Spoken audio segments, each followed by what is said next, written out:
What's up, movie fans, and welcome back to David Lee Movie Vlog. Now today we're taking a look at film The Hobbit, The Battle of Five Armies. It has been a long journey for Peter Jackson. He goes and creates the Lord of the Rings trilogy, and he hits it out of the ballpark.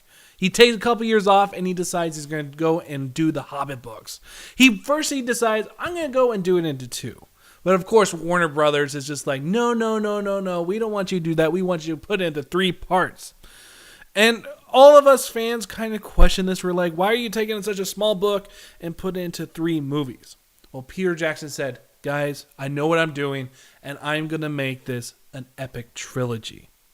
And with the third film, what do we get? We get CGI up the ass. I mean, all the heart that was in the original Lord of the Rings trilogy is not in this film. It is all left on the table, and it says to us, man, we got a battle on our hands. You guys are going to be gripped. You guys are going to be fearing for these characters that you've been around with for 2 years, and you're going to be at the edge of your seat. This is going to be an experience for the lifetime. And what it becomes? A CGI fest where you just don't really give two shits about.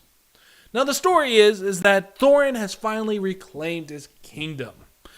Smaug is dead. He has become what he has feared. He sees all the gold that's around him, and he says to himself, all this is mine.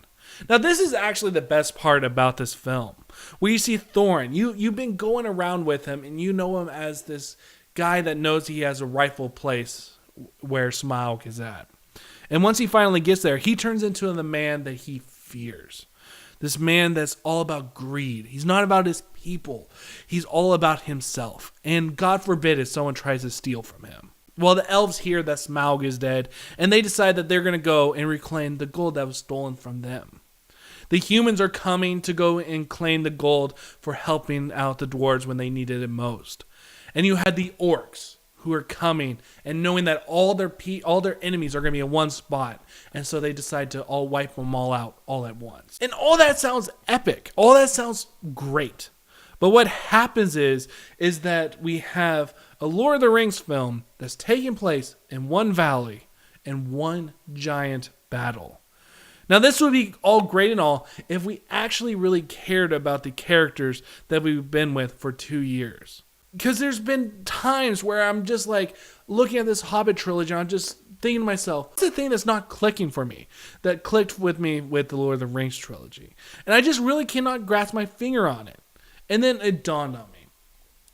The Hobbit trilogy has become almost like a tech demo for what CGI can do. That's what we got here in the Battle of the Five Armies. We have wave after wave after battle of just a CGI fest. And at points, it becomes just so mind-numbing that I am just sitting there and being like, there's no heart to this film. Of course, the only heart that they tried to put in there was with Thorin and him dealing with his greed, with his hatred. But when Peter Jackson gives this to us, the outcome just feels lazy. I just felt like that Thorin could just throw off his golden robes and say to us, I am free, I am healed.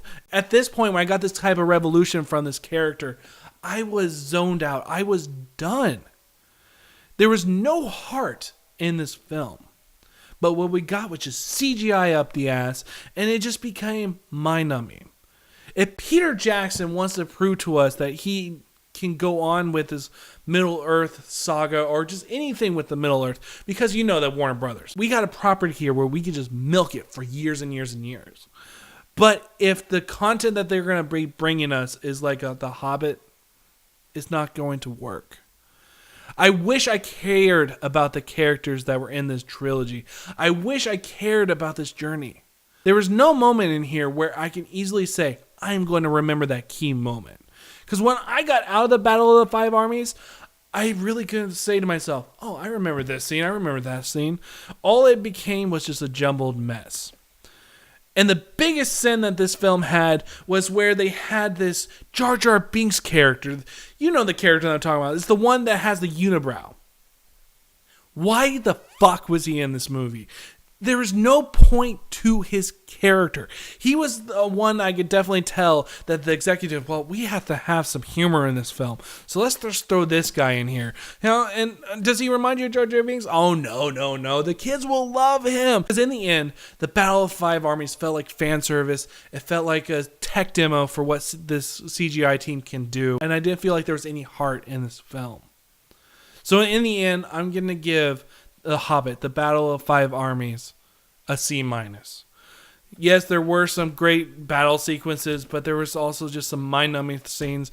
And I can't really tell you people if there's anything that I can remember from this film. But what I can remember is just the disappointment of when I left that theater. So, have you seen The Hobbit, the Battle of Five Armies? And let me know what you think about it down below. As always, people, my name is David Lee, and I'll see you guys next time.